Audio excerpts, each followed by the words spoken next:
Why are there still so many socialists in politics today? Because more than a decade after the collapse of the Soviet Union, you'd think Marxism and all of its various offshoots would be totally discredited at this point. After all, who could possibly still endorse seizing the means of production or abolishing private property?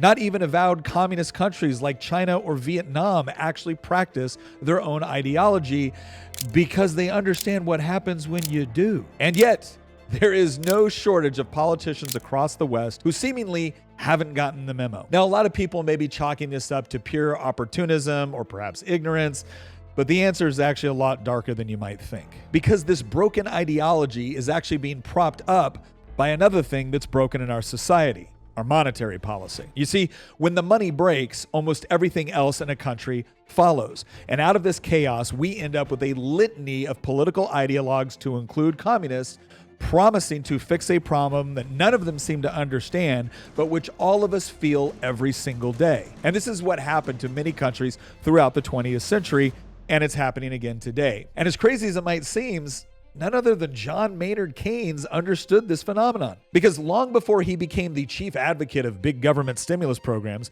Keynes wrote a book called The Economic Consequences of the Peace.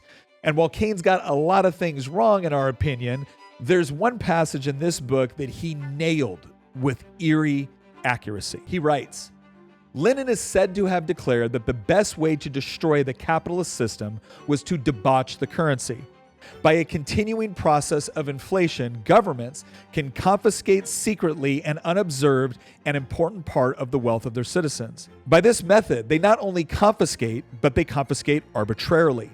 And while the process impoverishes many, it actually enriches some. The sight of this arbitrary rearrangement of riches strikes not only at security, but at confidence in the equity of the existing distribution of wealth. Those to whom the system brings windfalls beyond their deserts, or even beyond the expectations or desires, become profiteers, who are the object of hatred of the bourgeoisie, whom the inflationism has impoverished not less than the proletariat. As the inflation proceeds and the real value of the currency fluctuates wildly from month to month, all permanent relations between debtors and creditors, which form the ultimate foundation of capitalism, become so utterly disordered as to be almost meaningless, and the process of wealth getting degenerates into a gamble and a lottery. The process engages all of the hidden forces of economic law on the side of destruction, and does it in a manner which not one man in a million is able to diagnose." Now, that's a lot to digest, but in a few short paragraphs,